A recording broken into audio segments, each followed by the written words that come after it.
All right. Well, thank you and welcome to another episode of the Pausecast. I am super, super excited today because I am here with Dr. Vanessa Druskat.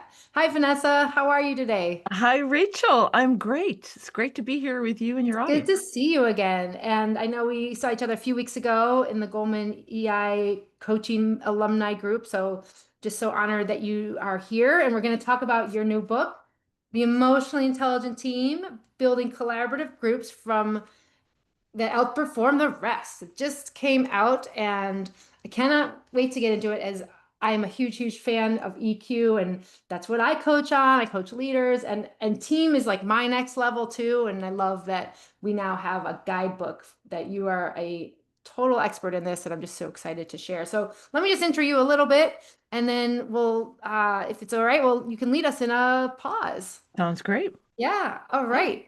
So, Dr. Vanessa, can I call you Dr. Vanessa? Is that all right? Sure. Yeah. Is an associate professor at the Peter T. Paul College of Business and Economics at UNH, University of New Hampshire. And you are an internationally recognized leader and team performance expert. You also advise leaders and teams at over literally hundreds, I imagine, of Fortune 500 and Fortune Global 500 companies. And you have other best-selling articles with Harvard Business Review on emotionally intelligent teams. And you've been chosen 5 times for inclusion in collection of HBR's most valued articles. And I've read some of those. They're wonderful. You are a recipient of multiple research and teaching awards. And just from getting into your book here, I know you've studied with hundreds of teams and thousands of participants. And I'm just like, you are like the real deal when it comes to team emotional intelligence. So thanks for being here today. You bet. It's great to be here. Thanks for inviting me. Yeah. Yeah, great. Well, would you help us in our pause today? Like, what would you like to work with and maybe pose something that would be helpful for our audience around this topic? Sure. One of my favorite pause questions is to ask an audience to think of their very best team experience and their very worst team experience. So if folks have a piece of paper, it's useful to think of a specific team. What I find is that when people think in generalities, we don't get very, we don't learn a lot from those generalities. But if you can think of your very best and your very worst, and if you can write down the characteristics, or at least bring them to mind, that made the great team so great, and the characteristics that made the poor team so poor, it's very enlightening. So I'm going to be quiet for a moment, but let me say one more thing. What were the emotions you felt in that great team experience? And what were the emotions you felt in your worst team experience? That can be really enlightening as well. So let me stop there and for the pause, let your audience think it through. Yeah, I'm going to take some notes here too, so thank you.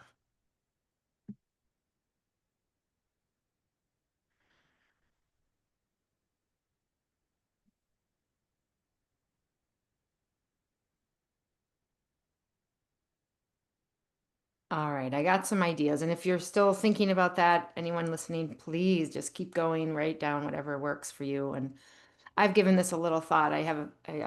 Total transparency. I already knew you were going to ask that question. So I had some preconceived ideas, which why it took me a little bit of shorter time. But thank you, Vanessa, for that question. It's very powerful because I don't think we think a lot of times around the best of times. I think we think a lot about the worst of times and when we weren't very happy, as our brains like to navigate there. I want to share a little bit about a team that I was on. I know you've worked a lot and studied the Google teams. This is just a separate team I was on. I actually was on this team for over 10 years, about 10 years. And it's the team I left at most recently. But I've written them up in my graduate school papers on transformational leadership because it really did stick out to me as a very very solid, highly EQ team, and we were considered the gold standard in our sales team for our team. So I'm just super Awesome. excited to share because I loved the Yes, team so much please, and they please were do. awesome. So a couple of things that stand out to me as I was writing and reflecting. Um, First, it was like, I think we had a team of about 20 people. So it was on the larger side. It wasn't a small team when we were on the sales team managing clients. And and our leader, his name is Chip. and he's no longer at Google, and I'm no longer at Google, but like I think he did an excellent job of rallying us around some of the things that you've talked about, where we always established values, and we had like these 7 tenets that we had, and we had t-shirts with them, we had like little plaques with them. We talked about them pretty much every quarter or more. And it was things like, be a like bias to action, be a Mm. player, not a victim. And there was like many other ones, but they were like rules to play by, right? Our playbook, if you will. And we had this acronym we made up for our team at the beginning, and we changed over time as we changed over time, but it was like diamond. We were the diamonds. We had like fun little play on words Cool. with that. So I Yeah. always felt like there was such an inclusive job, and this was the belonging part, I think, for our team, where we all kind of like had a say in that. It wasn't like, here's our values and you go do them. It was like, what do you think about this value? How does that show up for you? What do you think about this value?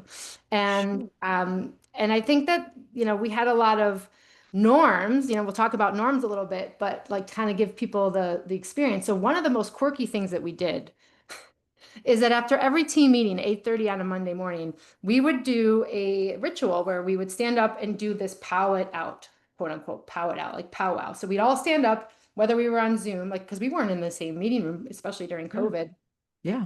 But we would take our fists, like we'd make little fist bumps, and then we would stand and hold it up to the Zoom camera as Camera. if we were Yep. touching in the meeting. And what he always said, which is true, is that in reference to, I think it was a sports coach said, teams that touch are better performers, like they perform better. Yes.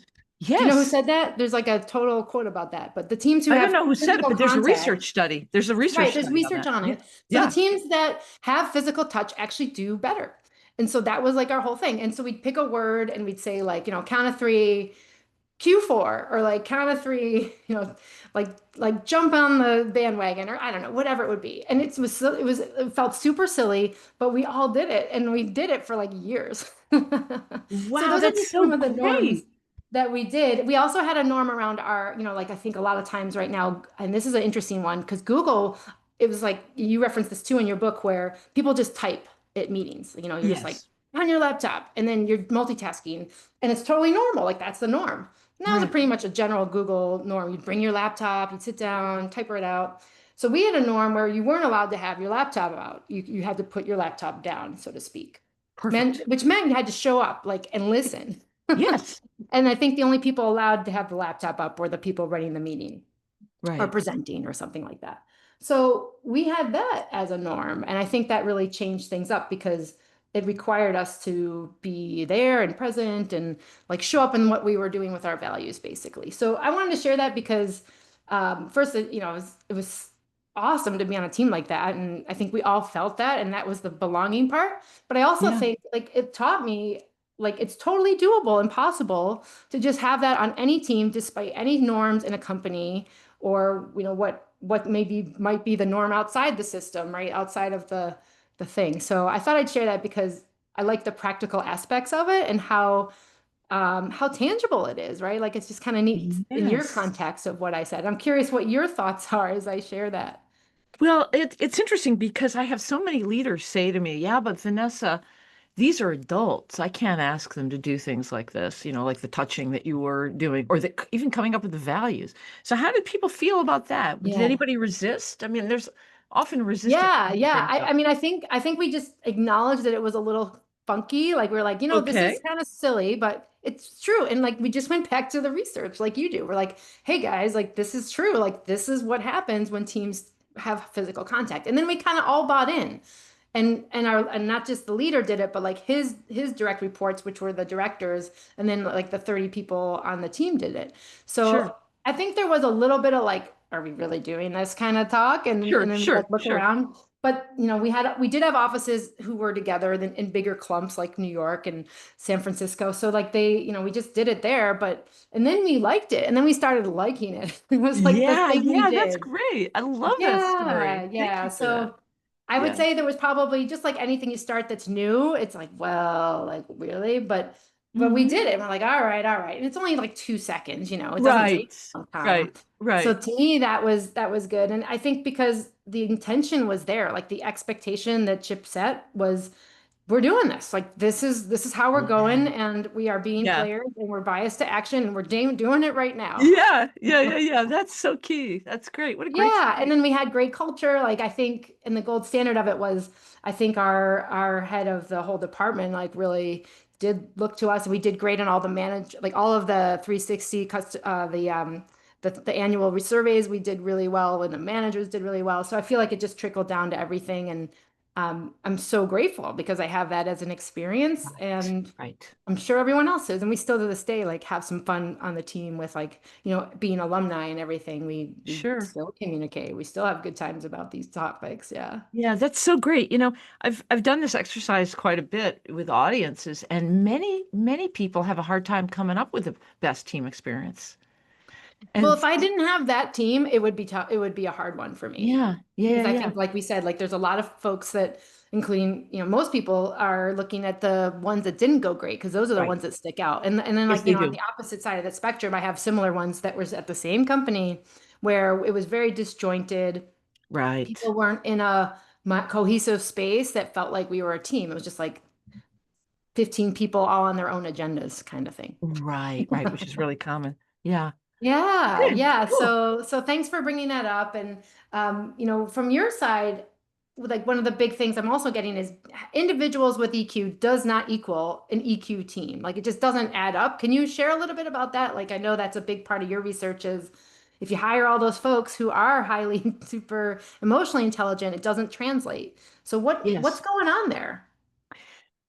Well, what goes on there is that you can have a bunch of skills, but if the team doesn't use them, if it doesn't have processes and norms, which are routines, like, putting your Yeah. fists up or feeling cohesive, if the team doesn't tap into what you bring, then you don't use your EQ. And that happens so often in teams. And so, much research on teams looks at the individual skills, the individual competencies, personalities of the team members. And it forgets that environment has just as much, if not more, impact on behavior than the skills and the traits and the competencies that you Hmm. walk in the room with. So the environment determines whether or not you actually use that stuff. And so I learned early when I was studying teams that I needed to look at the environment, not the people. As a researcher, we think about how much of the variance is accounted for by certain variables. So the variance means how much is the difference between teams. So I often look at just like the questions we asked, the very best teams in an organization, and I typically look at an average teams. So what's the difference between the very best and the average in a whole slew of different companies that I've done research in? And what we find is that it's not about the individual skills. It's not about the individual emotional intelligence. It's about the routines. So let's use your example for a moment. You could have had a real introvert or someone who doesn't have a high level of EQ, but if they're in that team, they get swooped up into it and they acquiesce, they We become definitely had part of it. that. And it brings Yeah. that side of them out because we all have multiple sides. Multiple selves is a big theory in Nice. psychology. And so you bring that self to the team and when the environment requires it.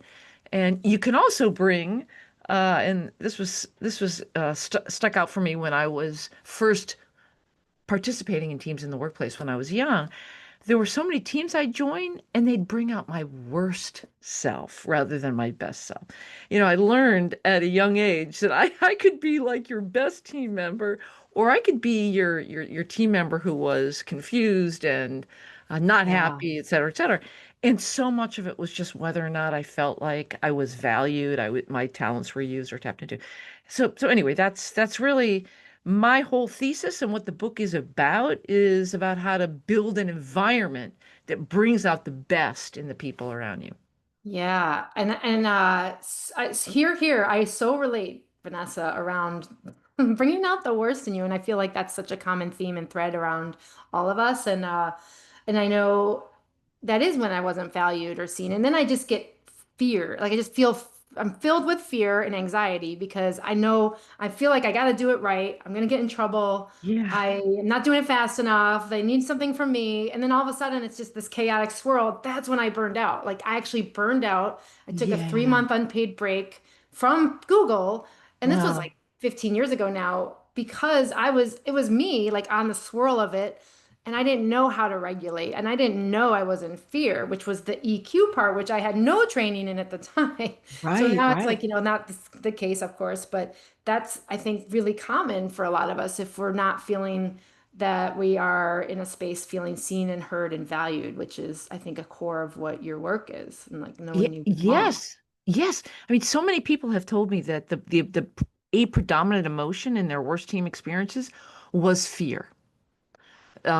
Frustration, fear, and you don't know how to get out of it. You blame yourself, and yet it's not you. Yeah. Basically, research shows that if nobody else around you is really motivated and going the extra mile, we talk about there's a term in research that we call pro-social behavior, which is when you add more to the team, it costs you a little bit to do what you're doing for the team, right? And so in great teams, people will engage in pro-social behavior, pro-team behavior, and it costs them a little bit, right? I mean, they could be focusing Yeah. on something else, but they'll do it anyway because they're motivated to be part of that team. They're motivated for the mission, but also for the team. Um, and so what happens is that when no one around you is engaging in that pro-social behavior, you'd be crazy to do it. And research Right. basically says nobody wants to be the fool that's doing more than everyone else. And And yet that's the they feel systems part of guilty. it, right? Like That's the the systems system. thinking of it is like the system is like, that's not normal. You're an outcast. You're a freak if you show Yes. up and be nice to someone because everyone else is so serious and needs to like Yes. Or be important. am I going to go the extra mile again? Am I going to be the one who, does the extra work between meetings? If people feel like they're a fool if they do that. I mean, research Yeah, is not my term for this, but it's they feel like they've played, if I can say this on your podcast, they've played the sucker and they're a fool. I you mean, can. Michigan Yeah. State researcher, that's what he calls it. And so we don't want to do that. And so we're confused. Part of the fear is, do I do more? Do I less? Am I going to get caught in Yeah. this? Is somebody else? It's a confusion. And it's so common at all levels of organizations. I got Yeah. to tell you, people think it gets easier. The higher you go in organizations, it does not because the people get more No. competitive and they're more calculating when it comes to how much am I going to give? How much are they giving? Anyway, Yeah. let me stop there and ask you. Yeah, no, I hear that too. And it brings up the thought I have around scapegoating. Like, coached a lot of individuals, and a lot of them are women, who feel like they are the scapegoat, and they're pretty senior individuals. So, what's that all about with the theory of scapegoat? Is that the same thing? And is like, can you have a scapegoat on an emotionally intelligent team, or like, what do you do to do that if you find yourself in those shoes? Because I feel like that's so common. Well, one of the norms, so let me step back and say a little bit more about the model, the Team EI Yes. model. We built that model by studying great teams. So we went into a number of organizations. The one I can speak about specifically is Johnson and Johnson Pharmaceuticals. So they wanted to know, why do some drug development teams just rock and do really well, and why are most of them not like that? And so that was one of the organizations we went and Hmm. we studied the greats. Um, so, um, so the great teams tend not to have scapegoats, in part because one of the norms that they engage in, and this is one of the norms in our model now, is they're constantly checking in. They're constantly giving people a sense of control over what's going on, what's going well, what's not going well for you and for the team right now. And so scapegoats have an opportunity um, to speak up more, to say what's happening to them. Even if they don't say it directly, they can ask questions, indirectly. And so, because of that constant sense of continuous improvement, constant desire to assess, and it's more than continuous improvement when you're in a team. There's this Mhm. we all have a need, and this psychologists talk about this, to vet our understanding about what's going on in the team with others. So this is often the meeting outside the meeting. Okay. Mhm, Or the mhm. meaning within the subgroups, right? Yeah. And so you don't see that in the best teams. What you see instead is the team coming together and saying, okay, what's working, what's not working, what do we need to tweak, what's coming down the pike, what do we need to prepare for? Those are common discussions. And so anyway, coming back to the scapegoat issue, which is a very big issue in organizations and teams, you tend to have less of it in those great teams because they have those opportunities to talk. Scapegoats, I always think, well, I can go off on scapegoats for a while, but the scapegoat issue is information. So if you're scapegoating someone for something, like they're saying something, and it's getting scapegoated as a problem, that's worthy of a discussion. Why is Yeah. that? Why is that coming out as, one of the things we know about with teams is that the outliers, the outliers, whether it's the outlier in the information you're talking about or the outlier in behavior, is where innovation happens. So often those outliers have something that they know that can help the team innovate, improve. Does that make sense? So Yeah, for me, a absolutely. scapegoat is information that can be used if you can bring it out. Yeah, it's just you got to create the opportunities to bring it up for discussion, which would be the norm. Or even if Yes, it's cross team, it's not my team, but I know this person over here in product is telling me it's my deal, but it's actually theirs, and they got to help with me, but they think it's my deal. That I think is an opportunity to share that we have yeah, to and create. to discuss it. Yeah, so you have to have that as a routine. Norms, Yeah, are and then routine. not fear it, but like be in a place that feels Yeah, like it could be a safe space, which you know, exactly. yeah, which brings us to the clusters. So tell us about these three clusters that you Okay. have that kind of group these traits, the nine things that are important in an emotionally intelligent team. How did you come up with them, and like, what are they? Okay. So we came up with them through back and forth research. We did a lot of qualitative research where we went in. Qualitative basically means you do a lot of interviews. It's not just surveys. You do a lot of Hmm. observation, things like that. So we went in and out of organizations for a couple of decades, trying to define what were the common norms, the common themes in these very great teams that we didn't see in the average teams. So we put those into three clusters, as you said.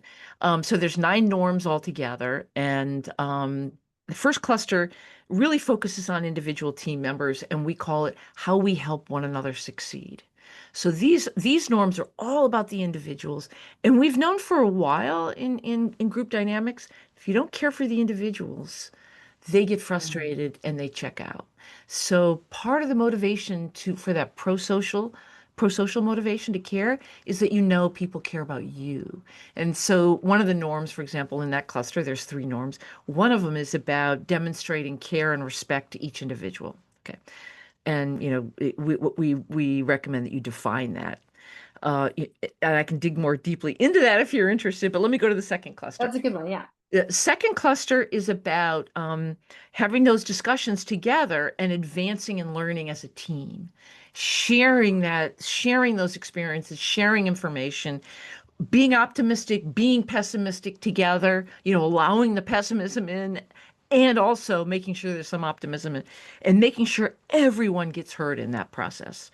And then the third Mhm. cluster is about recognizing, being a little humble and recognizing that there's information outside of the team that can help you uh, better meet your customers' Yeah. needs, better meet the organization's need, or even think more innovatively. So what we find in those outstanding teams again is that they recognize they're humble. They recognize that there's great ideas out there that can help them improve. So they reach out more often and get that. So those are the three clusters. There's Yeah. norms in each of them, and we spent over a decade going out into organizations, helping organizations build those norms, and it improved their performance. Yeah. Yeah. The part that really struck me is, that first cluster around just creating the safety and what everyone needs and recognizing individuals, like it can feel kind of touchy-feely. And like I come from Silicon Valley, right? Like there's these Right. hardcore biotech startups and tech AI people, and it's like this is the last thing they're thinking about, right? They're Yes. like, Get the Yes. job done, get the job done. So how do we start to bring that in? Like if I'm a 30-person startup and I'm like working really hard and my manager's like on the like he's got the funding that's running out, like the burn rate's super high and I'm running around like a chicken with my head cut off. Like where do we even Yes. start with that? Because I feel like Yes. that's at least 50% of the people in my neighborhood. Yes, of course. Probably I 90%, probably know. like 80-20.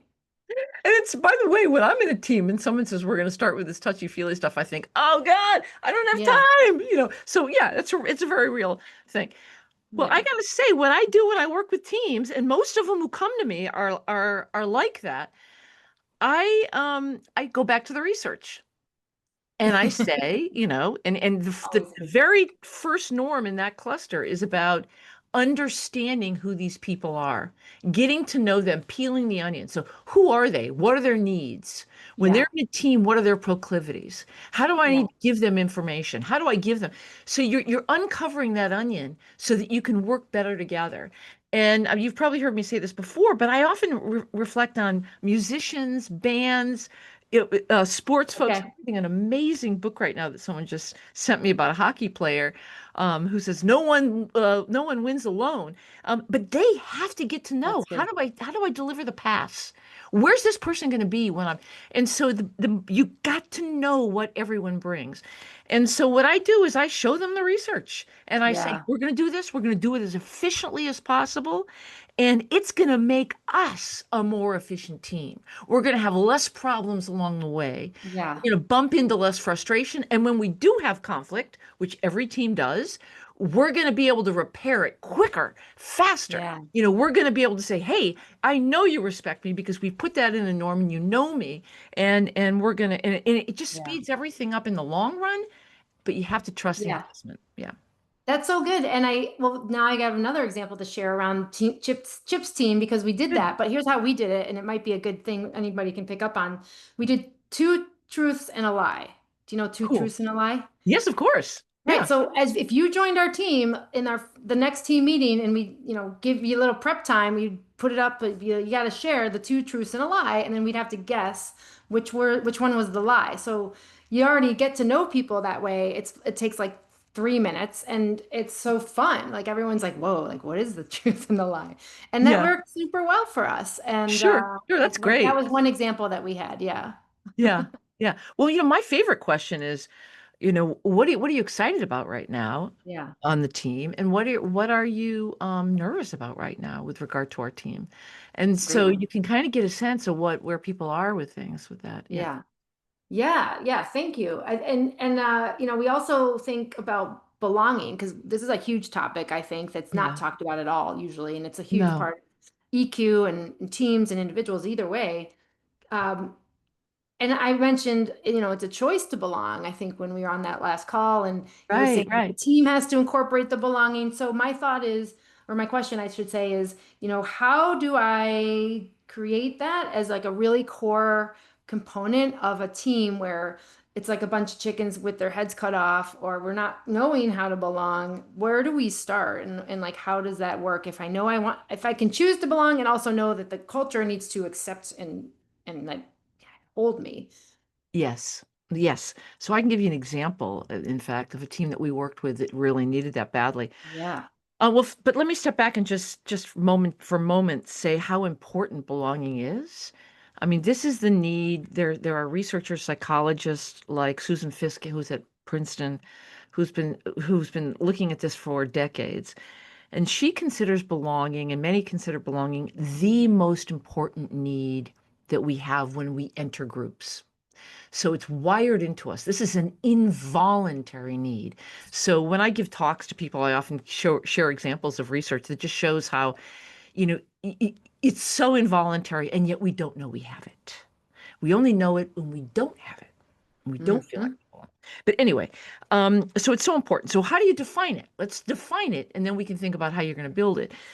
So it's basically the feeling that you are genuinely accepted, known, valued, and mutually supported.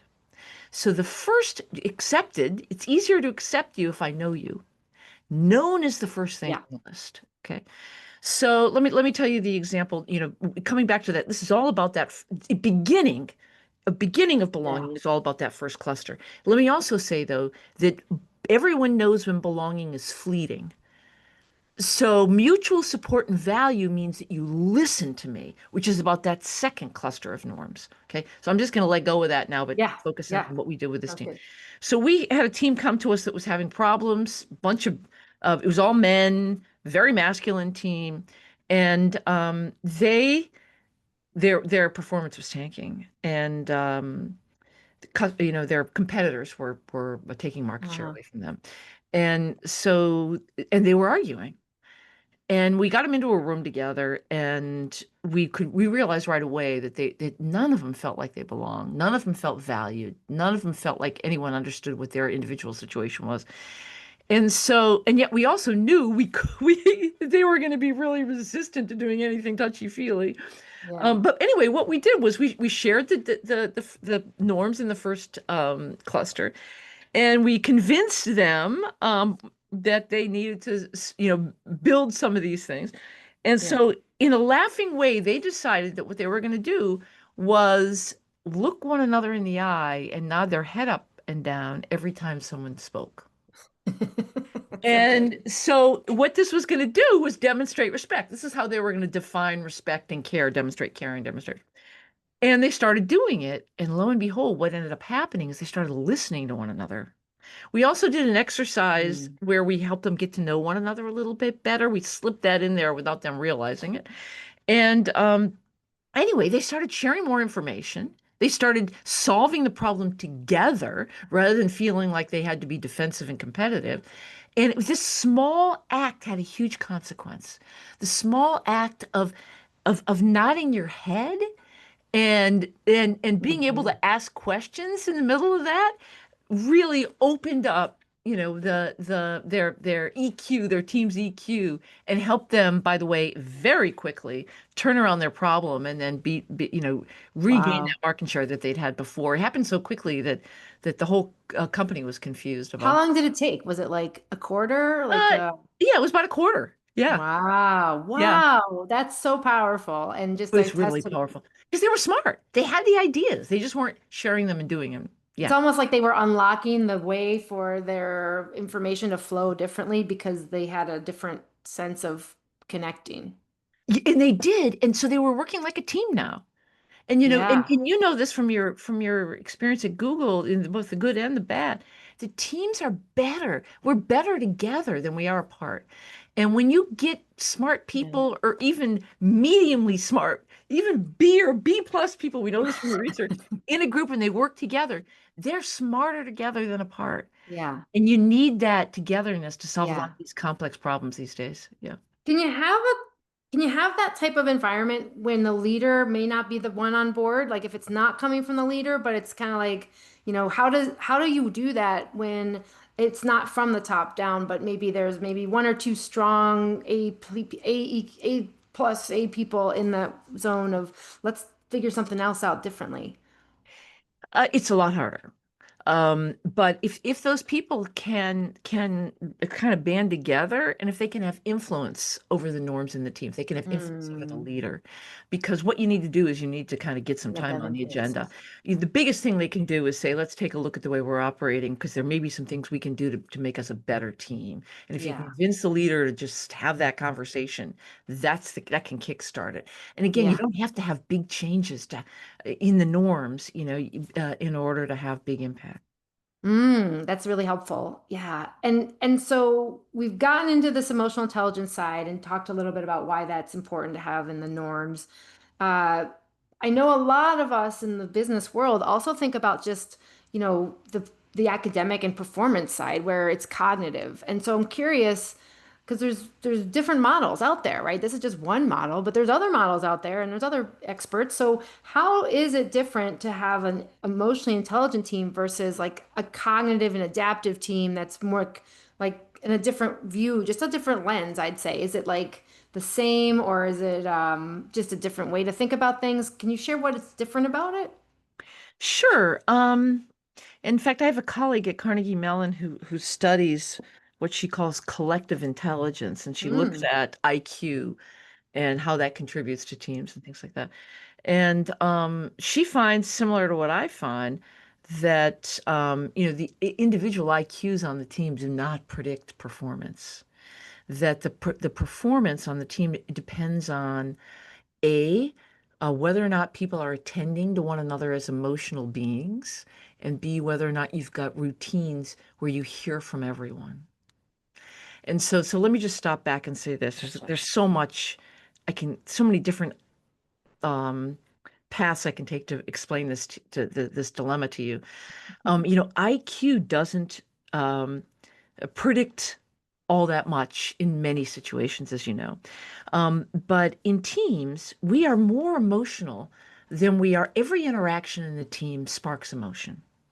And so Yeah. when you've got emotion going on in your head, it determines whether or not you are open cognitively or whether you're closed cognitively. Yeah. So let's just think about you and I having an argument in the team. I feel strongly about my position, you feel strongly about your position. Well, if I'm threatened by you, then I'm less likely, if my brain is fearful, I get fearful, or those Mhm. kind of negative emotions, it narrows the aperture with which I analyze things. Whereas when I feel excited about, our conversation, or I feel open to you, or I trust you, it opens the aperture where I'm more willing to pay attention to what you're saying. And so the emotions that we feel in the team environment really determine how how smart we can be in the team, right? People Yeah. don't realize how important, especially people who don't understand emotional intelligence, and that our emotional intelligence, we're all smarter in environments where we can relax a little bit, or where we're excited It's a lot versus, nicer too. Yeah. and we're a lot nicer too. Yeah. So I can say more about that if you're interested. We can dive more deeply into any. Yeah, yeah, no, thank Yeah. you. I think that's very important because I think I mean, just in my experience, and I think it's just the same thing with behavior. Like we cognitively understand emotional intelligence matters. Like we're like, yeah, yeah, it's this number one thing we look for, and it's this buzzword, and it's the top trait of hiring and recruiting. And then we go do like stuff that's super not emotionally intelligent. Like we Yes. go into fight or flight and we ignore everyone else in the Fight or room. And, flight. Yeah. We're in you threatening know, situations where people can't think so clearly. I always like to talk about especially when I teach EQ or versus team EQ, yeah. I like to talk about the SATs or the GREs or the Oh boy. GMATs, all those tests. I had one child who just railed on them, right? And I had another child who was a little more emotional and got really Yeah. nervous and was equally as smart, but didn't do Yeah. so well on that test. Um, Yeah. It gave and me hives. yeah, I mean, because it requires you to get rid of your tension, your stress, so that you Yeah. can focus, and that's hard to do in a team. We're never more emotional than we are when we're in a team, Yeah. because every interaction generates emotion. We've known that for a long time. Yeah. And it's time to start acknowledging that, I think is the big message is here. What I'm getting with you today is the companies that will succeed, the ones that have been working with you, like the Amazons, the Googles, like all of these companies that are getting it are the ones that will move forward in ways that will be up and above the shoulders of others because of the work that they've done and put into cultivating high emotional intelligent teams, right? Exactly. Routines that create an environment that allow people to The perform routines and the norms, which will the then routines and the be the norms. tipping point. Yes. So that was a big question I had for you. Like, what's the tipping point then for, I guess there's little two versions of this. So one is the team itself. How do we know when we're a team in this space with the norms and we're cranking and we're moving and shaking? And then actually as a company, like what is a tipping point where you can kind of decide, oh wow, I think we're there. And are we Yeah. hitting it? Well, I can tell you a lot more about the tipping point of a team than a company. Yeah, But I let's can start there. come back Yeah. to it. So the tipping point of a team really is when you start to loosen up, and people start to loosen up and being their authentic self. So what we typically do is we measure Mm. this, and you can see in the book there's a quick measure you can use, and we have teams talk about. So do we demonstrate? Do you feel respected?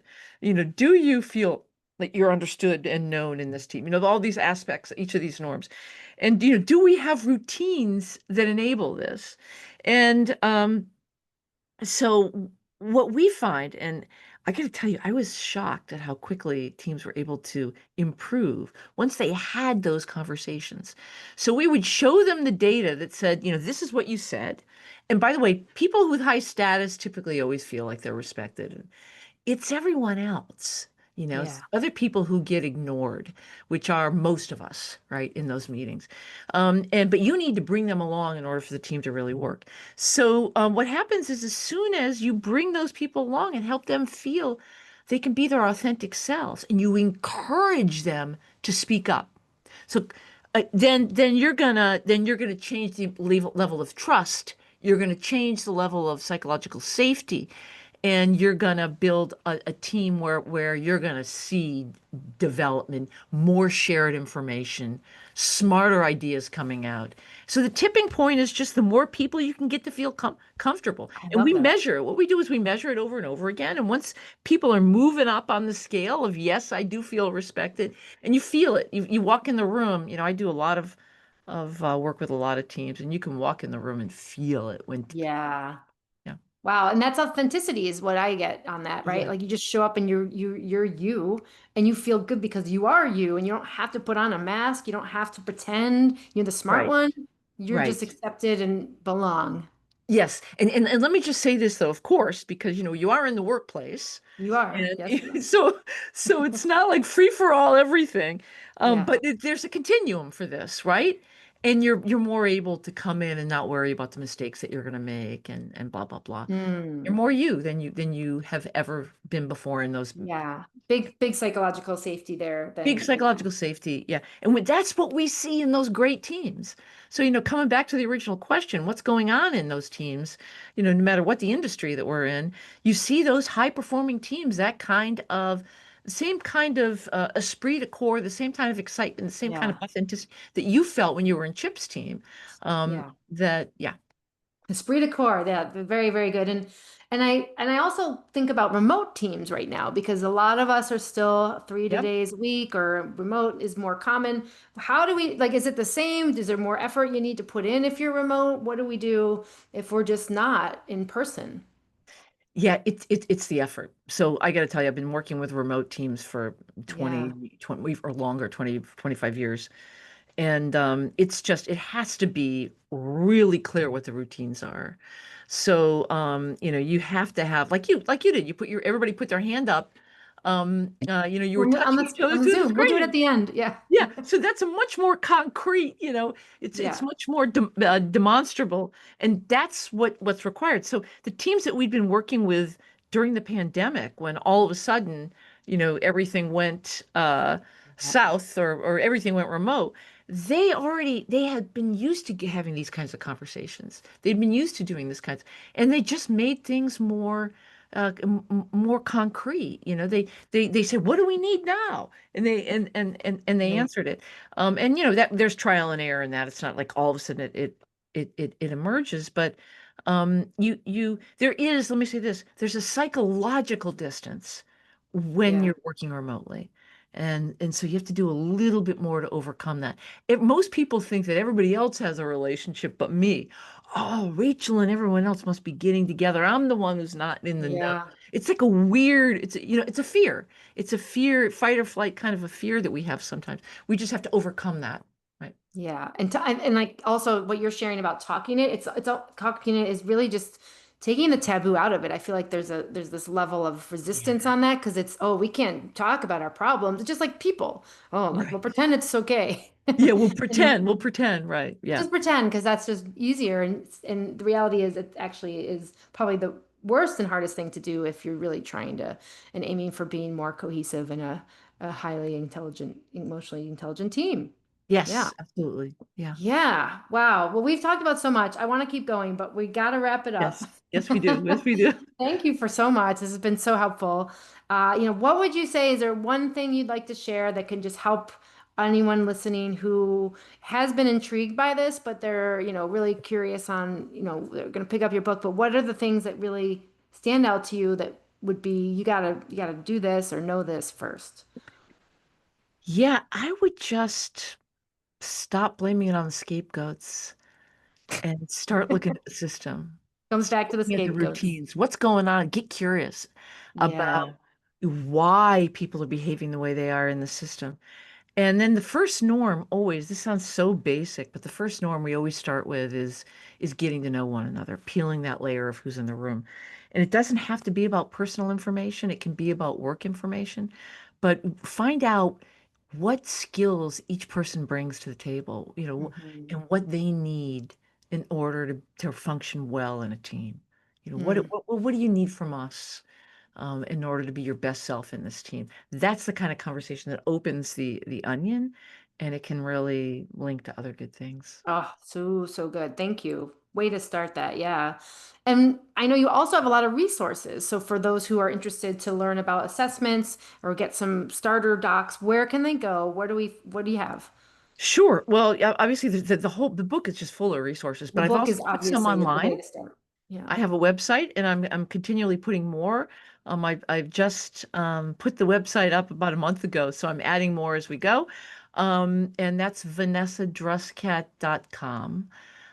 You can also find me on LinkedIn, and send me a note if you need more resources. I'm happy to share whatever I've got. Okay.